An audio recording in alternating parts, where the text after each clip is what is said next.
Welcome to the Bookyard. That is Sam over there, and I'm Kai. I'm over here. I'm still Sam. Now, how was your week, my friend? Yeah, to give a little context, Sam jumped into that, and I was like, wait, girl. I definitely, before I said intro, as usual, was just like, how was your week? And then I was like, oh, yeah, this is a podcast. Oh my goodness, my week was good. I went to Vegas. I forgot to mention that last episode, so I'm sure this timeline is not making any sense, but No. I did go to Vegas, and I went and saw the Michael Jackson Cirque du Soleil show. Yeah. So good. Okay, I really want to go now. Oh my gosh, it was incredible. I've actually never been to any Cirque du Soleil shows. Wow. That was a lot. Yeah, it was incredible. I think the best person was the girl who gets on the pole. Oh, cool. And she's like flipping around, because I have mad respect for pole dancers. Okay, their strength, though, insane. I honestly been like, do I need to get into pole dancing just to like build some upper body strength? Honestly, those girls can do anything. I in a fight, anybody against a pole dancer? Genuinely, I once saw this girl and she was just holding on like casually, right? Because they make it look so easily. Oh, easy. Like so easy. Yeah. And like her whole body just like bloop, bloop, bloop, and like flipped up over her. And they just like and hold her it hands straight. were just like nah. It was crazy. Insane. So anyway, that was what I did. How was your week? It was so fun. Obviously, again, timelines are super weird on this podcast here, but I'm preparing for another episode that we're doing because we're going to talk about romance genres, right? Yeah. Here in the future. So we'll go further into this a little bit later in a few episodes. Yeah. But I was just like, I had some free time this weekend and I was like, I am going to just knock out a few of these books. It's like, they're just going to be a few romance books. Yeah. And I like got into this little like random series and everything. And I just read like 4 of them. In like genuinely, I started like last night and I was just like, no, I guess it was 2 days ago. But so yeah, still, like 2 days I've read like 4 books. She got to work. But unfortunately, they're ones I'm not like super excited about putting on my Goodreads. So Yeah, it's fine. At least put it on your story graph so you get the stats. That's true. No one looks at my story graph. Don't look at my story graph till next year.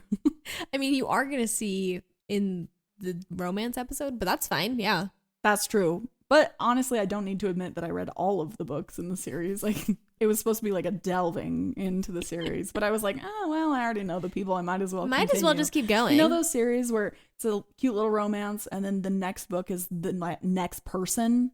Oh my gosh. They're all different people. And I was Yeah. just like, well, I'm already in the world. I might as well just figure out what happens to all of them. And I was like, okay. So I did. And they commonly do that with romance they do. It's not series. super common, like with other genres, but No. I am kind of like, that's super fun. Yeah, it's a very common thing they do with romance is just skip around the friend group. Butcher and Blackbird World does that too, and it's kind of just like, that's fun. Abby Jimenez's series also do that. That's way cool. So kind of fun. A little romance thing. Romance thing. That's where we're at. I love that. Straight off a 1200. Yeah, keep your eye out for that episode though. Yeah, it'll be really fun actually. So anyway, this week is one of those episodes that we have been most excited about in the last little while. We prepped you a little bit last episode. Yes. But we had this idea. I'm going to kind of just explain where it came from here. Okay. Because as we get further into this podcast, we have had quite a few experiences where people really don't take us at face value when we tell them that we read a lot. And for sure. Obviously, I don't want to like generalize about everyone, but this is most often come from men who consider themselves readers, right?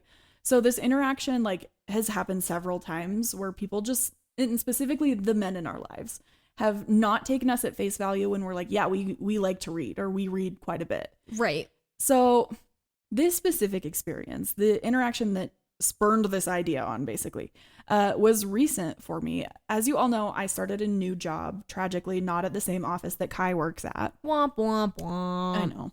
And I've been putting in a lot of effort to get to know the people I work with. Yeah. Because it's important to me to have like a community where I work. I went from like working with one of my best friends, like my best friend. Aw. Like not every day, but at least several times a week. I went from working with Kai and people who I had known for years and years and just genuinely really liked them. Like I went to weddings, I went to baby showers, you know, like we were friends, right?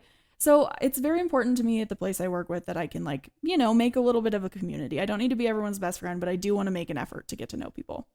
So as I'm getting to know some of the people that work with me, a man who works in a different department than mine, who obviously I will call Man Rachel, has frequently like been around, and he's been like nice enough. We have some people in common, right? Like some people who I worked with at the last place we worked at, have worked with this man and whatever. Like we know quite a few of the same people. So it's nice, like a jumping off point and everything. And he's been fairly nice and everything. So about a month ago, I was talking to a coworker of mine who also likes to read. This man, Rachel, walks up and starts asking us questions, right? And just kind of like gets involved in the conversation like a normal person. Yeah. I do feel the need to point out that this man is probably like in his late 50s, and my coworker and I are both like women in our 20s. Yeah. So as we're talking, Man Rachel like interrupts us to ask like, so do you like actually like reading, or do you just read like stupid stuff? And I look at my coworker and I was like, what? Say what? And then he clarifies. Like he doesn't stop there. He clarifies. And he goes, like, stuff that's actually hard to understand, like Dostoevsky. Like, I love Russian lit. It's just way too hard for normal people to understand. It's just like it goes so far over everyone's head, right? And like, obviously, he's talking directly to us. And the implication, obviously, is that like what we are reading is not like as serious as what he loves to read, whatever. He like goes on to explain that he loves to read books that exclusively take him several months to get through because they're just so hard to understand. So in an effort to just like make conversation, I ask Man Rachel what his favorite book is. Oh, geez. Okay. He says, have you read Zen and the Art of Motorcycle Maintenance? And I immediately was like, yeah, I knew it. Because this is not the first time that a man who told me that all of his books are really, really hard to understand has recommended Zen and the Art of Motorcycle Maintenance to me. Oh, okay. Like several people. Yeah, this is a canon effect. This is definitely like the book that tells me that like, oh yeah, you think I'm an idiot. Classic. So he says it goes way over most people's heads. I read it every year because it's just so impactful and I get something different every time. You should totally read it though. Although I would definitely understand if you didn't understand it. Oh my gosh. Like he straight up says that, and both me and girl Rachel look at each other, and we're just like, is he for real? This guy's for real. Oh my gosh. So I was nice to him and went into like work manager mode and just politely kind of like left the conversation. But obviously I tell Kai immediately afterwards. Of course. I'm like, of girl, course. Man Rachel's talked to me about this. Yeah. So as we're talking, I realize this absolutely isn't the first or even like 10th time this situation has happened to either of us. Yeah. And honestly, to all the women in my life that I know who read. So we had the thought that maybe we should just read some of the books that men in our lives have consistently talked to us about. Yeah. Just to kind of see what the fuss is about. And then we could come back and report on them to you because we want to really truly understand if there's something that we just aren't going to understand. Because as we all know, uteri block our brain flow. Yeah. Capability of reading. Yeah. So we kind of really wanted to dive in with this. So what happened is we each decided to read 2 books that we've had specific like situations about. And then we were going to come back and report on them to you. So I'm super excited about this episode. Yeah. So my experience with this is I was working with also another Man Rachel, and Sam had messaged me, I don't know if it was that day or the day before, being like, I have this concept idea because you remember when I told you about Man Rachel telling me this? And she pitches the idea to me and she says, I think we should do this. We should each read a couple. And I was like, yeah, cool. Like I like thought it was cool, but like I wasn't like, yes. I was like, yeah, we should for sure do it. But I wasn't like thinking about it. And I'm sitting there and I'm working, and Man Rachel asks me what I'm reading. And I tell him what I read, and then I was like, do you like reading? And he's like, yeah, I just like read like a lot. And so he gets into his whole thing, and we'll get more into that as we start talking about the specific books that were pitched to me. But after that, I texted Sam and I was like, the exact same thing just happened to me. We need to do this episode right now. Yeah, like it consistently happens to women who read, I think. Yes, and I had another experience. I think I was talking about this. It was 2 or 3 episodes ago where I was at a pool party and they asked me if I read, and then they're just like, yeah, I read like the nonfiction stuff. Or like only ever like self-help. I read self-help and finance books, and it's just like Rich Dad Poor Dad, which was also an option to read this time. We didn't, but it's just like, I get it, but that doesn't make you better than me, and we still gain a lot of insightful things out of the literature that we read, even if it's not nonfiction. Absolutely.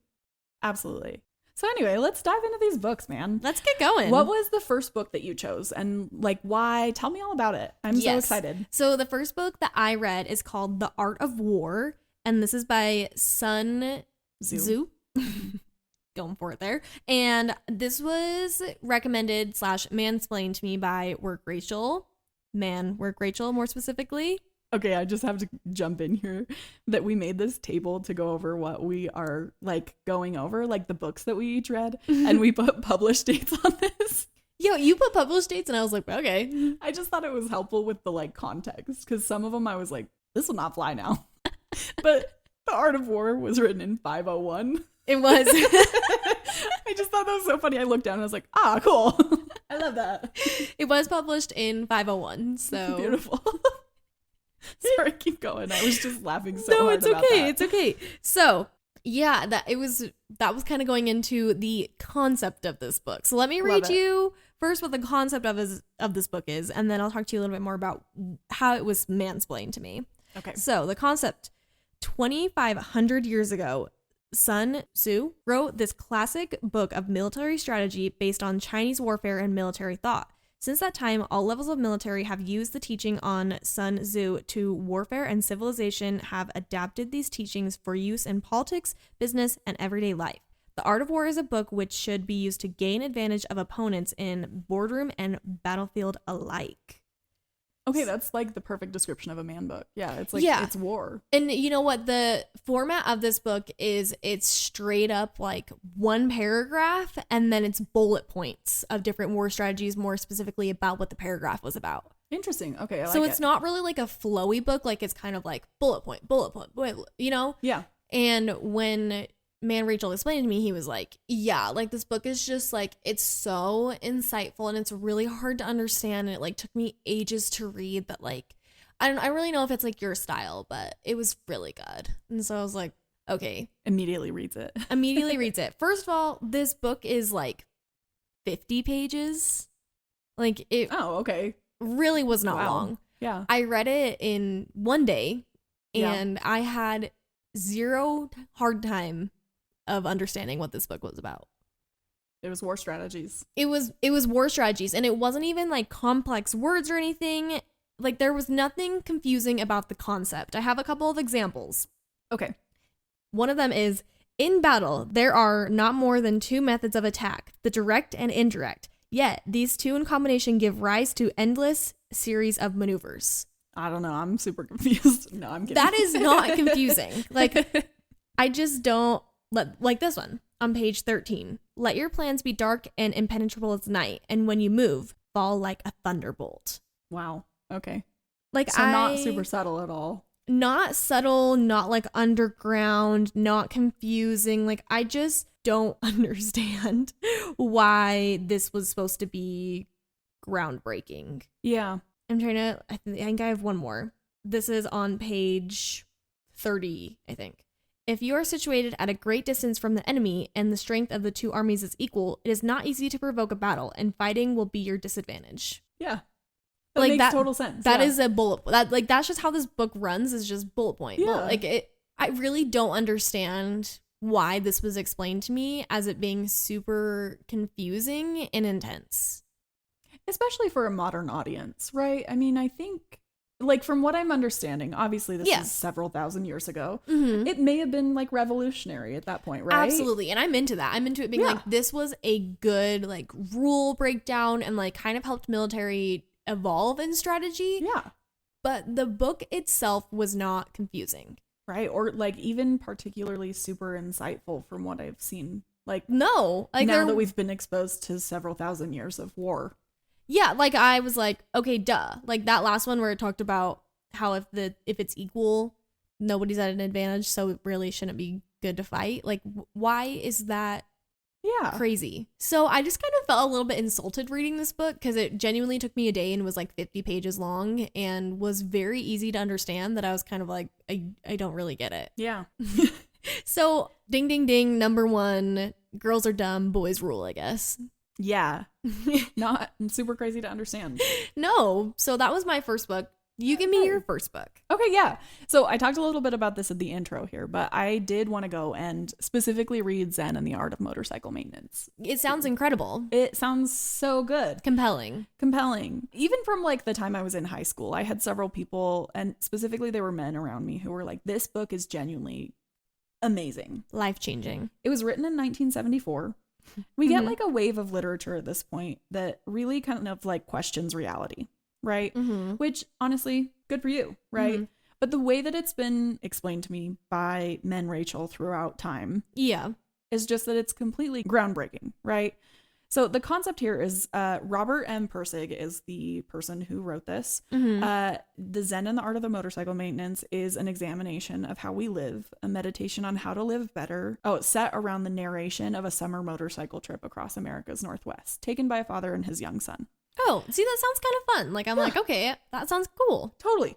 So it definitely sounds like something like, yeah, I'd be into it. Like, I'm going to read about this guy who goes on a road trip with his son and kind of like meditates on how to like live a good life and all of these fun things, right? Okay. It may focus on, you know, like Zen Buddhism, which was a huge theme in 70s literature. Yeah. It really was. It really wasn't like that. Yeah. So the book itself is actually really not like what the little blurb concept was talking about. It actually does have like full sections of like how to maintain your motorcycle. Like, no way. You know, and change the oil and you twist a gear and you want like no that kind way. of stuff. It does have full sections. Oh my gosh. Okay. It's really kind of like a delve into like human psyche mixed with like some Zen aspects, which is really hard to grasp at. I'm going to just go over a little bit of the background of Robert Pirsig because I stopped reading the book to look up his like credentials stuff because I was like, this is a little crazy. Like, it's just a little crazy. I paused to like learn a little bit about this guy because I was just like, there is a lot to unpack here. Yeah. And frankly, like, you know what? That is one valid point that I will give Man Rachel is that there's a lot to unpack in this book. Okay. Is it like necessarily super complex? I don't think so. But let me just go over this. Okay. Robert Pirsig was like legitimately a genius. Like, he had a very high IQ from a very young age. He was a professor. Like, he was very intelligent.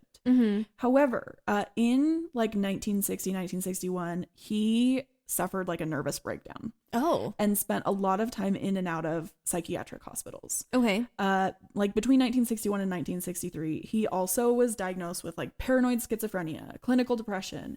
He underwent like electric therapy, like electric shock therapy. Like, he was in the middle of it, right? Yeah. So he was having full breakdowns. And this, like I said, was published in 1974. So like 10 years after these mental breakdowns were happening. And this book really reflects that.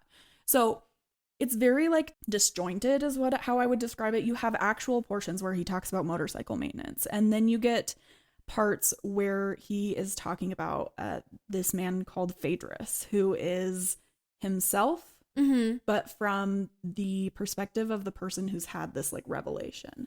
And then there's himself, who's like the actual person who's on a trip with his son. So it is giving schizophrenia then. Absolutely. Absolutely. Okay. So like, I totally understand.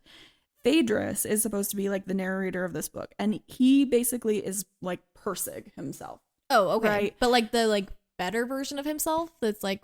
No, so he's the one who actually like had a mental breakdown. Oh. So this guy is on a road trip with his son and we get this like normal portion. He's talking about how they're like seeing California and they're driving through this whatever. And then he has this episode and he will be like, he's talking as Phaedrus for a moment, you know, and he is like spiraling, just like absolutely spiraling, right? Okay. And it scares his son. And yeah. like Phaedrus, when the man is asleep, Phaedrus comes out and he talks to his son and it freaks him out. And it's just like, and he's spiraling because he wants to understand the concept of quality in life. And he's convinced that modern life doesn't make humans happy, which, you know what? Great. Okay. That's cool. Okay. But the way that it's presented genuinely reminds me of a very, like, it's a cry for help, really, like, genuinely. And there are a lot of people who really love this book that, like, you know what? I can understand their perspective. Yeah. I didn't think it was overtly complex. And I wanted to compare it a little bit because both you and I really love this book to The Bell Jar. Oh my gosh. I love The Bell Jar. We need to do an episode about the Bell Jar. I know. Because you get these 2 books, right? And in one of them, Persig is like talking about himself, really. It's kind of autobiographical in like a fictional way. Yeah. As is the Bell Jar. Yeah. And in both of these books, you also get some very intense, like, psychiatric spiraling. Okay. So there's this point in the Bell Jar where, you know, Esther is genuinely spiraling. She forgets how to read. She goes to a hospital. She has electric shock therapy. Like, she goes through a lot. For sure. And as she's spiraling and everything, she comes up with this allegory of the fig tree. Yes. Right? Oh, the fig tree. Gorgeous. Like a quintessential part of like female experience. Yeah. Right? Where she talks about how women are faced with these branches of like and paths in their lives, and it's awful sometimes as a woman because you look up and you think, you know what, I'm going to follow this path and I'm going to become a beautiful doctor and I'm going to be smart and I'm going to follow my intelligence there, but in doing that you lose a lot of these other paths that should be open to you. Yeah. I didn't get that from Persig's spiraling, right? It was just kind of like everywhere. Yeah, like there were several times throughout the book that I was like, this is a cool concept, but it's something that I feel like most people would have thought of like in their early teens or 20s or, you know, like he goes on this giant rant about how like technology really doesn't make us happy and we've forgotten to look for quality and we've blah, blah, blah, blah, you know, and I kind of just thought, yeah, no, and I think we already knew that. Yeah, they didn't bring anything new to the table. Right. And again, like, you know, The Art of War, maybe it really was super revolutionary at some point, but it really wasn't that complex. And I didn't think it warranted the entire thing. I thought it was weird and disjointed. I thought it really reflected some of the author's like mental state. Yeah. I thought that although he may like definitely like have been a genius at everything, it really was not as human as I think it could have or should have been. I don't think it really was very profound. I mean, it sounds like a really cool concept, but it sounds like the like follow through of the concept was kind of lost. Yeah.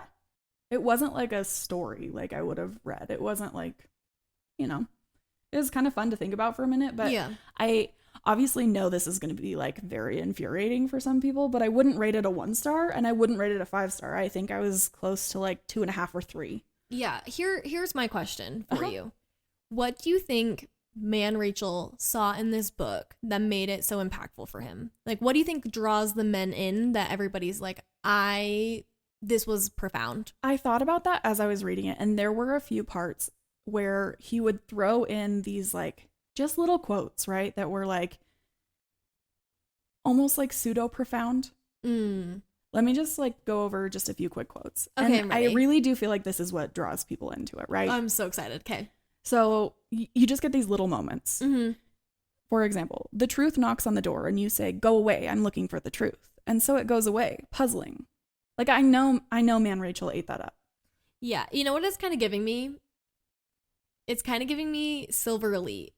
Absolutely. You know, when there's like, when an author is trying really hard to make something profound and like, you're going to eat this up. And then you're just like, well, yeah. Right. So like there's a bunch of them, right? Laws of nature are human inventions, like ghosts. Laws of logic of mathematics are also human inventions, like ghosts. The whole blessed thing is a human invention, including the idea that it isn't a human invention. The world has no existence whatsoever outside the human imagination. It's all a ghost, and in antiquity was so recognized as a ghost. The whole blessed world we live in, your common sense is nothing more than the voices of thousands and thousands of these ghosts from the past. So like yeah, I think every person who is alive has at one point said the human existence is like a construct that we've all decided to like live in, correct? Yeah. Yeah. But it didn't feel like it was profound. It felt like it was supposed to be profound.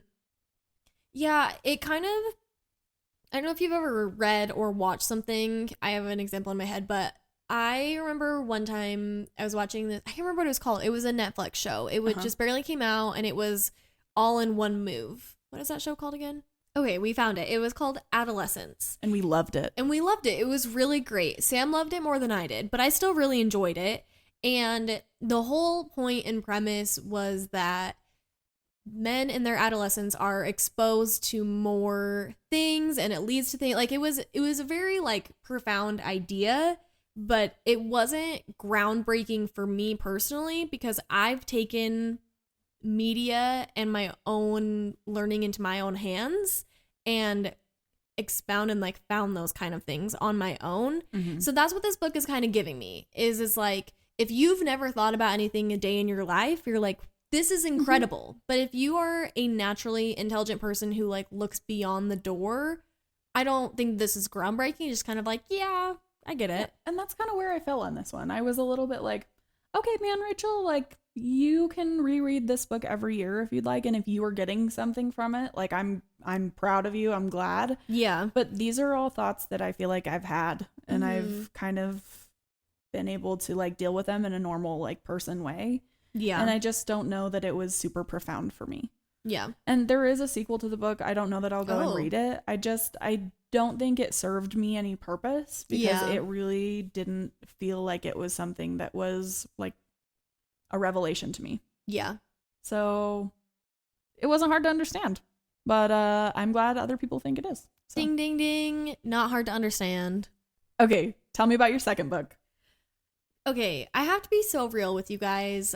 I am kind of in a way disappointed in myself, but at the same time not. I'm having some really complex feelings about this before I even go into it. Great. So this book was called The Hunt for Red October by Tom Clancy. Yeah, it just is the epitome of boy book. Like it really is. I mean, it was published in 1984, so in war times and like, you know, like, and I had, once again, Man Rachel from work giving me a pitch on it and was just like, this book is just so war, and like if you like that kind of thing, like it's really just, it's so profound. Like he just was going off about how incredible this book was.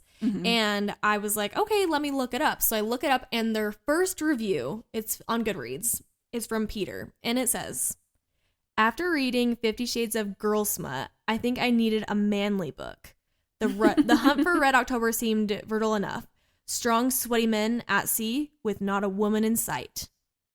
Ah, perfect. Exactly what we're looking for. It genuinely was exactly like, yes, this is going to be perfect. Especially with that review, I was like, I'm in. Yeah. So I get the book, I start reading it. Holy shit, I've never read something so boring in my life. Like, I am so sorry. I finished 50% of it, and I was like, this is not worth it to me. Yeah. And that's where I'm having complex feelings, because I did DNF it and I wanted to be able to like, I think, is this your first DNF of the year? It is. Wow. Okay. Yeah. Sam knows this about me. I really do not DNF unless I'm literally hating life. I really try to push through because I'm like, you know what? I'm willing to see things out. And if I hated it by the end, then at least I know I gave it a fair shot and I tried, and I could be like, you know what? I read it. Yeah. I am not somebody who DNFs. No. I've DNF'd maybe 2 books before, 3 maybe. Like, I just am not really the giver-upper. No, so it's super impactful that it was a DNF for you. Yeah, I was struggling so much. And I've just had some complex feelings about this, because the whole thing was that this guy was telling me about how hard and profound this book is and how it's just so like, man. And then I wasn't able to finish it. And it's been really getting to me, because I'm like, am I feeding into exactly what he was saying by being like, I don't know if you'd like it. It's just very manly. Was it too complex though, or was it just boring? Did it not have a point? That's why I wanted to have a conversation about it. Okay, yeah. It was just boring as hell. I've read a couple of reviews because I've been like, maybe I don't know. Like I said, I really started to get in my head and be like, is this true? Like, is this book just too out of my reach? Right. And it really started to get to me, but this man, Rachel, is not extremely more intelligent than me. That's all I'll say. Yeah. I wouldn't be like, he is the smartest person I know. So I just was like, okay, no. So I started looking more into reviews, and here's something that I get a lot. This is a part of the Jack Ryan series. Okay, yeah. I don't know if you've heard of it. Yeah, actually, my stepdad, Bill, Bill Man Rachel, he's very nice. He actually loves Tom Clancy books. So yeah, he definitely like there's tons in the like tons.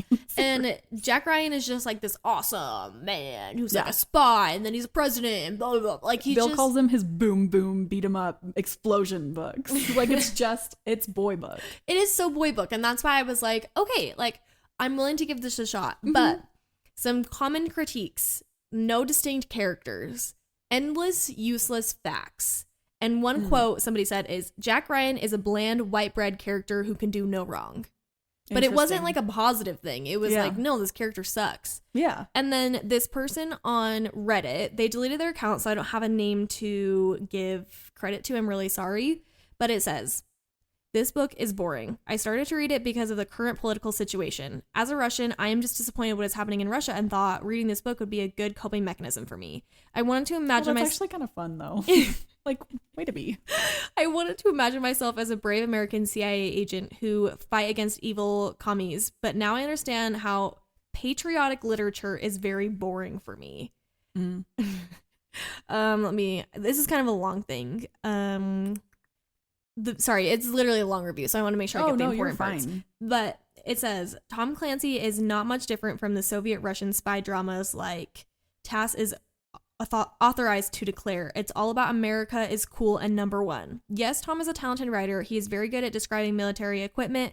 Also, Jack Ryan is a boring character. I'd prefer to play Metal Gear series because of the gray morality and more sophisticated characters. I'm done. Yeah. You know what? That was pretty boy language. Like, I was kind of stumbling around the grammar, but like... But no, I totally get it. Like, there just was no substance to this book, and it would, with the characters, be like, yeah, and then Rob looked at the radar and realized that there was a ship coming, and so he called over Jack. Oh, not Jack, that's weird. Like, he called over Michael, and they looked at it, and they were like, we need to call somebody. And then you would never hear from them again. And then, like, 10 pages later, it'd be like, and then we saw Steve, and Steve had a daughter, and she had disabilities, and he was doing this and this, and his wife loved him very much, and he was doing this for his job. Never hear about Steve ever again. Okay, interesting. The only common characters was the guy who was running the ship, which I haven't even talked about what the book is about. But him, Jack, and then like the president. Like there was only like 3 characters that we saw continually. Classic. Okay. Everybody else was just like blah, blah, blah, blah, blah, blah, blah. And so like there was no following, nobody to root for, especially when I was like, Jack Ryan is an idiot. Right. That's hard. That's really hard. And I just had 3 or 4 books that I was needing to read for the podcast that I was so much more passionate about that I was like, this is putting me in a slump and I'm hating my life. Yeah, I can honestly see why. Well, and also a technical language is like not our favorite thing. Like even like in our like fantasy or whatever books that we read, like when you get intense like fight scenes, it's a little hard to follow and it kind of just sometimes doesn't make a huge difference. Yeah, well, and it would like it'd be going the plot, and then for 2 pages, it would describe a military submarine and the parts of it. Perfect. So I understand why a man would be drawn to this. There, first of all, is no women in it. Doesn't pass the Bechdel test. It doesn't. The only women that it talks about is wives or talking about them in a sexualized way. Perfect. Yeah. Like, I think there was maybe 2 mentions of women. Great. So no talk about women. It's all about fighting. And it just gave very like, have you ever heard that every boy envisions what they would do if there was a school shooting? Yes. It gives that. It gives like, what would I do if I was a CIA agent? Yeah. Okay, that makes total sense. And it honestly makes sense why men are drawn to it. Yeah, like I get it, but I was like, I hate this. I'm not interested. I'm meeting all these weird side characters. Like, I just really wasn't into it. Yeah. But I'm trying really hard to, like, give myself grace with it and just be like, it's really not that big of a deal. Because it wasn't complex. Ding, ding, ding. This book was not hard to get. No. But it was so boring. I'm so sorry you had to go through that. It's okay. I really wanted to read it, just especially because of the review I read and, like, how passionate Man Rachel was. But damn, So once again, it wasn't super complex for us. No, it wasn't. It wasn't a complex book. It just was boring as hell. Way to be you. You understood a boy book. Yay! And it sucked. So, yeah. What is your last book, though? Okay. This book, very interesting. It wasn't one that has been recently mansplained to me. However, I wanted to kind of give you a little background here. Obviously, when I was younger, my parents like got divorced and everything. And I really tried very hard to like get into a few hobbies that like my dad was interested in and that I knew I would be interested in, because I was obviously really struggling to have a relationship with him, right? Yeah. As like kids with like divorced parents know, like you kind of look for things that you can relate to. Yeah, get some common ground. You know? And so there were very few things that I could do that with, like with my dad. So reading was something that I had always been really passionate about. I was really excited about it. And during my parents' divorce, my dad got very into reading all of a sudden. Like he really hadn't like been a reader my whole life, but like he kind of like started reading. And as I was like in my teenage years, he would like share recommendations. They were books that I was like, if this is something that my dad likes, I'm going to read it because I want to have a relationship with him. I want to be able to talk about something. We've all been there, girl. We've all been there. So it was at this point where he started reading Jim Butcher's series. They're called the Dresden Files. Oh, okay. And he was super excited about it because he kind of knew I loved like all kinds of books, and he was like, it's fantasy. And I was like, wow, okay, interesting. Very interesting. Very interesting. However, this is not like your classic like fantasy series. Let me just read you the little like blurb. Give me the blurb, girl. It is from the first book. It's called Stormfront. Okay. It says, lost items found, paranormal investigations, consulting, advice, reasonable rates, no love potions, endless purses, or other entertainment. Harry Dresden is the best at what he does. Well, technically, he's the only at what he does. So when the Chicago PD has a case that transcends mortal creativity or capability, they come to him for answers, for the everyday world is actually full of strange and magical things, and most don't play well with humans. That's where Harry comes in. Takes a wizard to catch a, well, whatever. There's just one problem. Business, to put it mildly, stinks. So when the police bring him in to consult on a grisly double murder committed with black magic, Harry's seeing dollar signs. But where there's black magic, there's a black mage behind it. And now that mage knows Harry's name. And that's when things start to get interesting. So this was published in 2000. Oh, geez. Okay. This is basically a series about a wizard named Harry Dresden, and he lives in Chicago. It's like a modern day Chicago, but it's kind of like mixed in with like wizard stuff. It's actually kind of fun. Like the concept itself is like, you know what? This is kind of fun. Yeah. And I remember, I think I read like 12 of these books. Oh my gosh. Like I read a lot of these books because I was so excited to like talk to my dad about things. Yeah. Right? Yeah. And as I'm like going throughout the series, because I was like a young teenager, I think I was 13 or 14. There's like later on, there's like obviously some like sex scenes, and so there's whatever and whatever and whatever. And I was kind of just, I had like a weird feeling about it, not because of like the maturity of the like books themselves, but I couldn't ever pinpoint what the like weirdness I was feeling, because I was always so excited to talk about them with my dad because I genuinely enjoyed the series. Yeah. So I went back and I read it because I was like, you know what? Yeah. If a guy like my dad who reads the books that my dad reads, if this was kind of my first like delving into that world, like I want to go back to it and I want to figure out like what I actually think about it as an adult. No, absolutely. So again, go back and I read Stormfront. This is just the first book. And honestly, I really enjoyed it. However, I did go back. It's not one that's hard to understand at all. I completely understand why it's a boy book. Yeah. But I wanted to kind of illustrate the things that like are kind of problematic, right? Ooh, I love problematic things. First of all, not once when I was like reading through these series, and it doesn't apply to the first book, but throughout the series, right? Later on, we get to this point and Harry like has sex with people and whatever. Not once in my life was my dad not taken seriously because there was a sex scene in his book. Like not once. Because it was written by a man and it was tailored to a man. So no one else was like, wow, your book probably just isn't that good or isn't that serious. It's just smutty trash. No one ever said that to my dad. And not to get like graphic, but talk to me about these sex scenes. So again, it's not in this first book, but that in and of itself is the issue. They are sex scenes like written by a man, which is where I'm interested. So let me just get into a quote here really fast where it kind of like raised my like hackles as an adult woman, right? Okay. So honestly, this is like in chapter 2. So you get right into it. And I was like, okay, wow. Okay, great. This isn't like a sex scene, but it definitely conveys the perspective, right? Yeah, okay.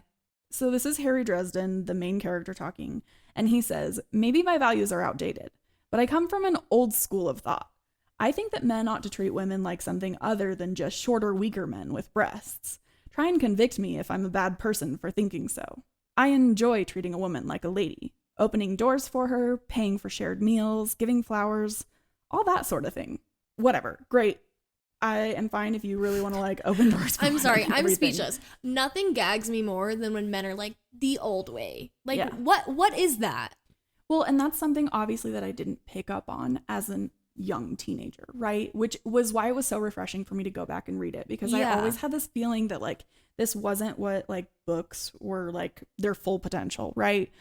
Because later on in the series, as he's like having sex or whatever, he's definitely like doing it so much from like a man's perspective, but not just a man's perspective that's like, I am a knight, I'm a gentleman, I treat women right. I even want her to finish before me. Like it's just like weird. Well, and even when it comes at the expense of respect for a woman, right? So like in this first book, he talks about a character named Karen Murphy, and she becomes like a really big part of the series. She's a very strong character. She's a woman. She's a detective for the Chicago PD. And the way he describes her really is like, he uses the word like stocky, short. She like has bigger breasts. She looks like your really young aunt, like very clearly to portray that she is not his sexual ideal. Ugh. It's not just like a description without bias, right? It's not like she was blonde, she was shorter, she was this. It's definitely from a frame of like, I am going to read into any interaction I have with a woman into it being like sexually gratifying for myself. Yeah, like she's fine, but like I would never bang her because like I'm not into it. Which later in the series, she becomes a romantic partner for him. Like, and I just remember going back and reading that as I was reading it recently, and I was like, how would Karen have felt if she would have heard that first description of herself? Like, that is crazy to me. So there were just a few things, and it was very interesting. And like I said, it was pretty refreshing to go back and just understand like where my hesitation about this series came from, because all in all, the concept is so fun. Yeah, and it honestly, sounds fun. It's a fun series to go back and read. But it is a little frustrating to go back and read series that I really loved and kind of just understand the bias that comes along with them. Yeah. And having been mansplained so many times about how, you know, like, yeah, you just like to read your smutty little fairy books or whatever. Like, this is a smutty little wizard book. But it was written by men, and it was written for men. So we're never going to call them out on it, and we're never going to do anything like that. And I just find it incredibly insulting. Oh, absolutely. Let them have it, man. And if they want to read a sex scene about like Karen who looks like an ant and did whatever and wants to kind of like be vaguely insulting, that's great. But I was just talking to you about this like a little bit earlier, that obviously I'm like reading all those like fun romance books for like our episode, and they're like weird romances, right? But as I go through and read them, I've been shocked that the main theme is just men who treat women with respect. And I just don't understand why that needs to be something that's applauded. That's the thing that drives me crazy about the old school way of things. Like, I don't understand why men have to be like, well, I like to treat women old school. Like, why can it not just be like treating humans with respect? Absolutely. Like, I don't understand why that should be applauded. Yeah.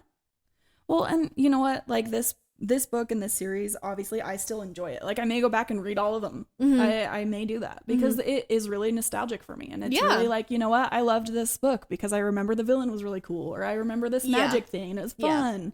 But like, it's one of those books that makes me realize the difference between how men and women sometimes think about literature. And again, I don't want to generalize because I talk to my husband about these things all the time, right? And he's very like, what's the difference? Like, what's the difference, Sam? Like, there's a shit ton of sex scenes in Game of Thrones, but no one ever like takes men less seriously because they watched Game of Thrones or because they read Game of Thrones, right? One difference is that one of the books treats both people with respect. Yep. So I definitely thought it was a man book that deserved like attention on here, because you know what? There are great concepts and there are great things. And I really wish that we could get to a point where we could just understand literature at a point where it wasn't like about men and women and about, you know, this is like super hard for women to understand, or this is super hard for men to grasp. Yeah. Because respect shouldn't be something hard to grasp. No. It really shouldn't. Ding, ding, ding. This book was not hard to understand either. No. I'm seeing a common factor. Yeah. Well, to end on that downer note, I don't want to dog on all male literature. Because we have had positive experiences. Red Rising is okay. Dune, we really like. And both of those have been like, father, you should read. I also really, really love J.R.R. Tolkien. And he has some pretty like traditional things in his books and everything. But he also is a very profound person. And he also treats people with like respect, which is very cool. So we don't want to dog on all of it. But I think these were just specific cases where it was presented to us like this crazy foreign thing. And it just really wasn't that. So... But I think it was a fun episode, though. I really think it's worthwhile to branch out because obviously people get stuck in what they like, and we do that all the time. And you know what? It's really nice to see what people around me are like excited about, regardless of whether they're going to be insulting about it to my face. You know, like I want to understand what people like, and frankly, if we don't like the same things, that's okay. Yeah. So I'm glad we're here. I'm glad we got to do it. Yeah, that was its conclusion. Well, we're going to do something a little more fun next week. So fun. Are going to be talking about a new release called Atmosphere by Taylor Reed Jenkins, and it blew our minds. It was so good. It blew us off this planet. Honestly, into space. Because it's about space. Because it's about space. That's so fun. I didn't think about that before I said that. And I was like, oh my God. Oh my gosh. I was setting you up. So anyway, we're excited to talk about that. And we're going to see you there. If you like today's episode, you are in luck. We post every Monday. And if you're looking to your fix throughout the week, you can follow us on Instagram, YouTube, TikTok at The Bookyard Pod. Bye. See you guys.